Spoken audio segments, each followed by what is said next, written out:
तो दोस्तों, कहानी शुरू होती है फ्लोरिडा के एक होटल से, जहां एक लड़का रोब अपने स्कूल जाने की तैयारी कर रहा होता है। बस का इंतजार करते करते रोब थोड़ा बोर हो जाता है और टाइम पास करने के लिए पास के जंगल में घूमने निकल जाता है। चलते चलते उसे अपनी माँ की याद आने लगती है। कुछ महीनों पहले ही उसकी माँ की मौत हो गई थी और वहीं सोचकर रोब थोड़ा उदास हो जाता है। लेकिन तभी उसे जंगल के बीच एक पुरानी टूटी फूटी झोपड़ी दिखाई देती है। जिज्ञासा में वह धीरे धीरे उसके पास जाता है और जैसे ही करीब पहुंचता है, उसकी नजर एक खतरनाक टाइगर पर पड़ती है जो एक पिंजरे में बंद होता है। टाइगर भी रोब को देख लेता है और डर के मारे रोब तुरंत वहां से भाग जाता है। घर पहुंचते ही वह अपना बैग उठाता है और भागते हुए स्कूल बस पकड़ लेता है। लेकिन बस में उसका दिन अच्छा नहीं जाता। कुछ लड़के उसे लगातार चिढ़ाते रहते हैं, मजाक उड़ाते हैं। तभी बस एक नए स्टॉप पर रुकती है और एक नई लड़की चढ़ती है जिसका नाम होता है सीना। जैसे ही बच्चे उसका नाम सुनते हैं, सब उसका मजाक उड़ाने लगते हैं। सीना गुस्सा तो होती है, लेकिन कुछ कहे बिना चुपचाप जाकर बैठ जाती है। अब सीन कट होता है क्लासरूम में। टीचर पढ़ा रही होती है, लेकिन रोब का ध्यान कहीं और ही होता है। वह अपनी कॉपी में वही टाइगर बनाने लगता है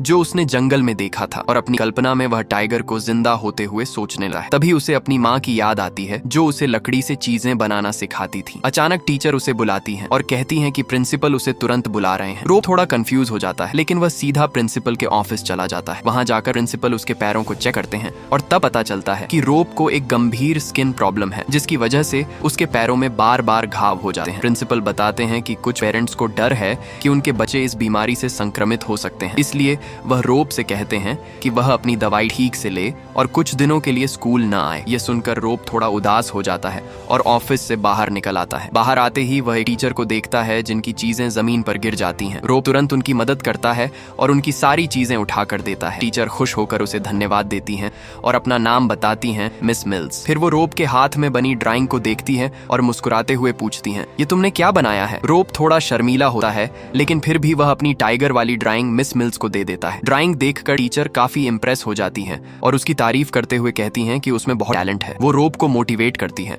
और कहती हैं कि जब वह छुट्टी से वापस आएंगी तब वह उसे फिर से मिलने आए। रोब भी मुस्कुराकर हाँ कह देता है। अब स्कूल खत्म होने का टाइम आता है। रोब बाहर खड़ा इंतजार कर रहा होता है। तभी अचानक बहुत सारे बच्चे मिलकर सीना को दौड़ाते हुए आते हैं। सीना पहले तो सहती रहती है, लेकिन फिर गुस्से में आकर एक लड़के पर हमला कर देती है। लेकिन वो लड़का उससे बड़ा और ताकतवर होता है और उसे जोर से जमीन पर गिरा देता है। ये देखकर रोब खुद को रोक नहीं पाता और तुरंत बीच में आकर चिल्लाता है, उसे अकेला छोड़ दो। लेकिन अब बदमाश लड़कों का ध्यान रोब पर चला जाता है और वह खुद डर कर वहां से भाग जाता है। थोड़ी देर बाद सीना बस में बैठती है। उसके बाल और कपड़े पूरी तरह खराब हो चुके होते हैं और बाकी बच्चे फिर से उसका मजाक उड़ाने लगते हैं। इस बार सीना बहुत गुस्से में होती है और जाकर सीधे रोब के पास बैठ जाती है। वो गुस्से में कहती है कि उसे यह शहर बिल्कुल पसंद नहीं और यहाँ के लोग तो उससे भी ज्यादा खराब हैं। रोब उसे शांत करने की कोशिश करता है और अपनी कहानी बताता है। वह उसे अपनी बीमारी के बारे में बताता है जो उसके पैरों में घाव कर देती है। ये सुनकर सीना एक अजीब बात कहती है। वह चाहती है कि उसे भी वही बीमारी हो जाए ताकि उसे स्कूल ना आना पड़े। लेकिन रोब उसे समझाता है कि यह बीमारी फैलती नहीं है, इसलिए ऐसा होना मुमकिन नहीं। सीना को थोड़ा बुरा लगता है, लेकिन फिर वह कहती है कि वह उसकी मदद करेगी और रोज उसका होमवर्क लेकर आएगी ताकि वह पढ़ाई में पीछे ना रह जाए। अब सीन बदलता है शाम का। रोब का पापा प्रिंसिपल का लेटर पढ़ते हैं और गुस्से में आ जाते हैं, क्योंकि वह पहले ही कई बार बता चुके हैं कि रोब की बीमारी फैलती नहीं है। फिर भी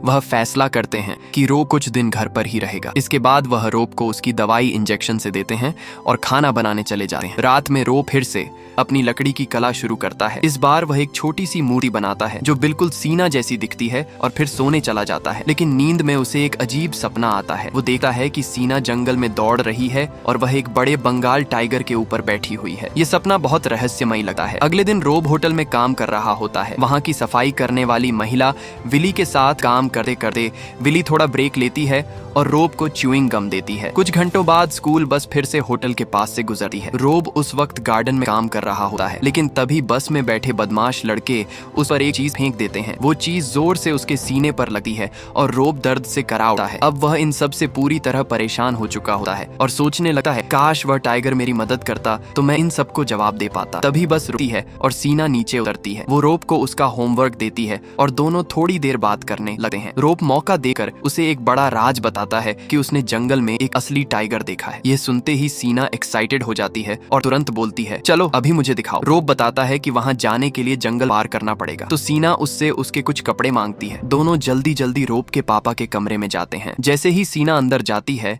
वह रोब की बनाई हुई लकड़ी की मूर्तियां देखकर दंग रह जाती है। वो कहती है कि पहले माइकल जेलो भी मूर्तियां बनाते थे और आगे चलकर दुनिया के सबसे बड़े कलाकार बने सीना रोब की बहुत तारीफ करती है और कहती है कि वह सच में एक टैलेंटेड आर्टिस्ट है। तभी उसे अपनी जैसी दिखने वाली एक छोटी मूर्ति मिलती है और वह खुश होकर कहती है कि यह सब बिल्कुल परफेक्ट है। इतनी तारीफ सुनकर रोब चुप हो जाता है, उसे समझ ही नहीं आता क्या बोले। फिर सीना उसे जल्दी करने को कहती है और रोब उसे कपड़े दे देता है। रोब बाहर जाकर इंतजार करता है और थोड़ी देर बाद दोनों तैयार होकर जंगल की तरफ निकल जाते हैं। कुछ देर बाद दोनों उस जगह पहुंचते हैं जहां टाइगर पिंजरे में बंद होता है। इतने पास से एक खतरनाक जानवर को देखकर दोनों हैरान रह जाते हैं। सीना पूछती है यह बेचारा यहाँ कैद क्यों है? रोब कहता है कि उसे नहीं पता, लेकिन शायद ये होटल के मालिक बेल चैम्प का पालतू जानवर हो सकता है। ये सुनकर सीना गुस्से में आ जाती है और कहती है कि यह बिल्कुल गलत है। वो चाहती है कि उस टाइगर को आजाद कर दिया जाए क्योंकि उसे किसी के शौक के लिए कैद में रखना सही नहीं है। रोब भी उसकी बात मानता है, लेकिन वह बताता है कि पिंजरा बहुत मजबूत है और उसे तोड़ना नामुमकिन है। तभी अचानक उन्हें गाड़ी की आवाज सुनाई देती है। वो देखते हैं कि बेल चैम्प खुद वहाँ आ रहा है। डर के मारे दोनों तुरंत वहाँ से भाग जाते हैं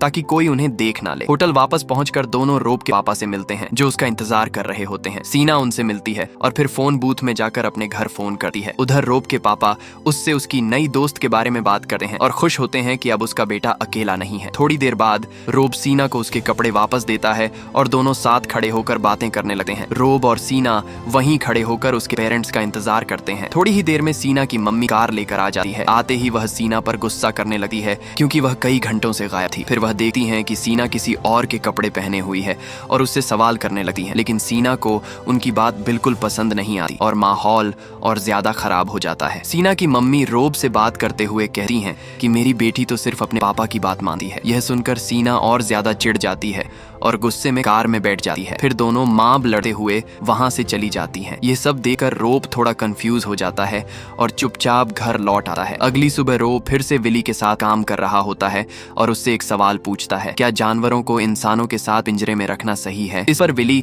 उसे अपने बचपन की एक कहानी सुनाती है। वो बताती है कि एक बार उसके पापा ने उसे एक छोटा सा हरा पक्षी गिफ्ट किया था। वो उस चिड़िया से बहुत प्यार करती थी, लेकिन उसे पिंजरे में कैद देकर उसका दिल टूट जाता था। इसीलिए एक दिन उसने उसे आजाद कर दिया, लेकिन इसके लिए उसके पापा ने उसे बहुत सजा दी और कहा कि उसने उस चिड़िया को जंगल में मरने के लिए छोड़ दिया है। फिर भी विलली को अपने फैसले पर कभी पछतावा नहीं हुआ और आज भी वह उस चिड़िया को याद करती है और उसके गाने अपने सपनों में सुनती है। ये बात रोब के दिल को छू जाती है। कुछ घंटों बाद रोब होटल के बाहर काम कर रहा होता है। तभी अचानक उसकी मुलाकात होटल के मालिक बेल चैम्प से होती है। वो रोब को बुलाता है और कहता है कि अगर वह थोड़ा काम करे तो पैसे कमा सकता है। रोब थोड़ा हैरान होता है, लेकिन फिर भी हाँ बोल देता है। तब बेल चैम्प बताता है कि उसने कुछ दिन पहले एक बहुत ही कीमती जंगली जानवर पकड़ा है, लेकिन उस जानवर की देखभाल करना आसान नहीं है और उसे रोज खाना और ध्यान चाहिए। वो रोब से पूछता है कि क्या वो उसके साथ चलकर उस जानवर को देखना चाहेगा। रोब मना करने की कोशिश करता है क्योंकि उसके पापा ने उसे विली की मदद करने को कहा था, लेकिन बेल चैम्प गुस्से में आकर कहता है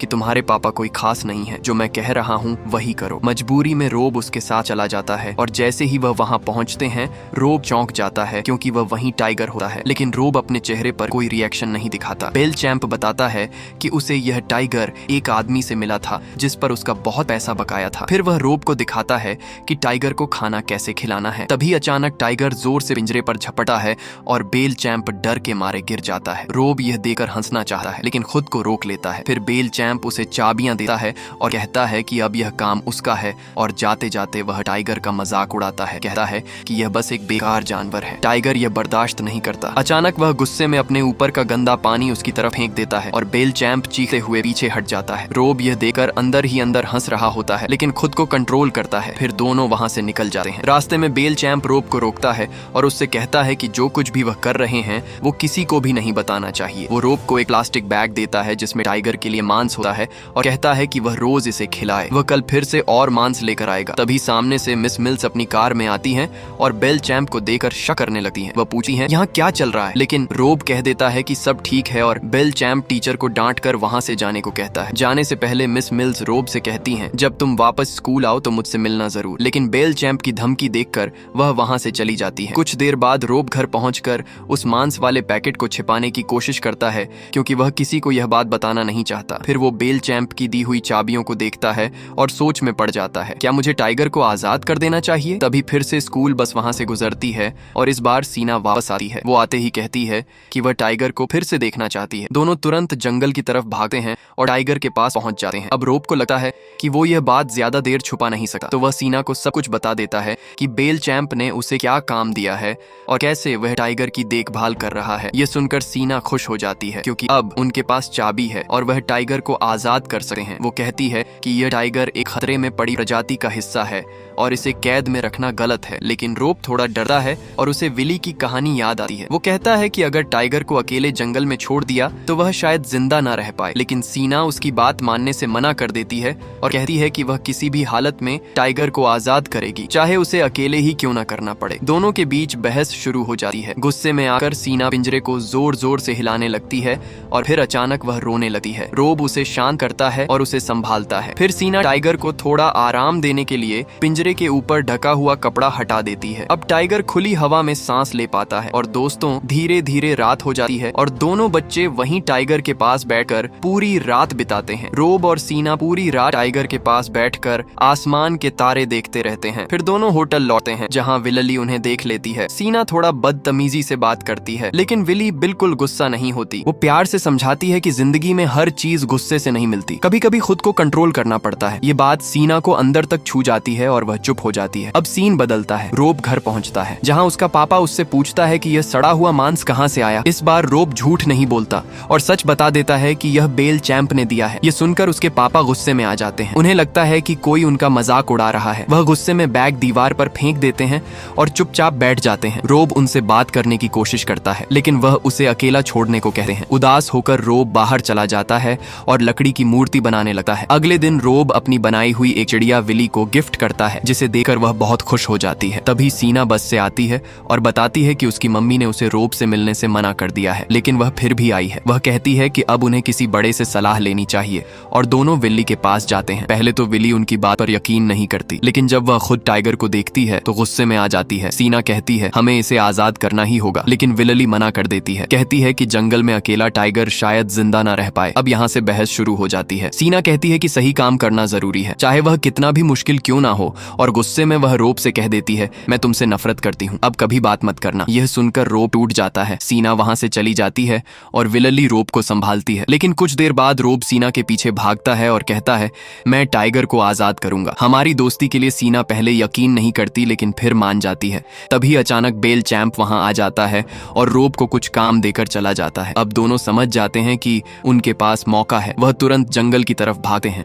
रोब चाबी निकालता है और पिंजरे का ताला खोल देता है। दोनों जानते हैं कि टाइगर ने 2 दिन से खाना नहीं खाया, फिर भी वह उसे आजाद कर देते हैं। टाइगर धीरे धीरे बाहर आता है और कुछ पल के लिए उनके पास ही खड़ा रहता है। दोनों उसे प्यार से छूते हैं। फिर टाइगर जोर से दहाड़ता है और जंगल की तरफ दौड़ जाता है। दोनों खुश हो जाते हैं। उन्हें लगता है उन्होंने सही काम किया, लेकिन तभी अचानक गोली चलने की आवाज आती है। सीना घबरा जाती है और दोनों दौड़ते हुए सड़क की तरफ जाते हैं। वहां जाकर वह देखते हैं कि टाइगर जमीन पर गिरा पड़ा है। रोब को पता चलता है कि उसके पापा ने गोली चलाई थी, लेकिन सच्चाई कुछ और होती है। दरअसल बेल चैंप रोब के पापा पर हमला कर रहा था और खुद को बचाने के चक्कर में यह हादसा हो गया। रोब गुस्से में अपने पापा पर चिल्लाने लगता है, उसे धक्का देता है और कहता है मैं आपसे नफरत करता हूँ। फिर वह कहता है माँ का नाम बोलो, आपने कभी नहीं लिया। ये सुनकर उसके पापा टूट जाते हैं और आखिरकार वह कहते हैं कैरोलन। ये सुनते ही दोनों एक दूसरे को गले लगा लेते हैं। उधर विली सीना को संभालती है और माहौल थोड़ा शांत हो जाता है। बेल चैंप भी वहाँ से चला जाता है। विलली कहती है टाइगर अब एक बेहतर जगह पर है। तभी वह नोटिस करती है कि रोब के पैरों के घाव ठीक हो रहे हैं। सबके चेहरे पर हल्की सी मुस्कान आ जाती है। इसके बाद सीना रोब से माफी मांगती है और कहती है कि वह उसका सबसे अच्छा दोस्त है। दोनों साथ चलते हैं और रोब की बनाई टाइगर की ड्राइंग देखते हैं। सीना उस ड्राइंग की तारीफ करती है और रोब उसे वह ड्राइंग दे देता है। खुशी में सीना रोब के गाल पर किस करती है और दोनों साथ चलते हुए आगे बढ़ जाते हैं। तो दोस्तों ये कहानी पूरी होती है। आपको यह रिकैप पसंद आया हो तो लाइक करना और ज्यादा वीडियोस के लिए सब्सक्राइब करना मत भूलिएगा। मिलते हैं अगले वीडियो में।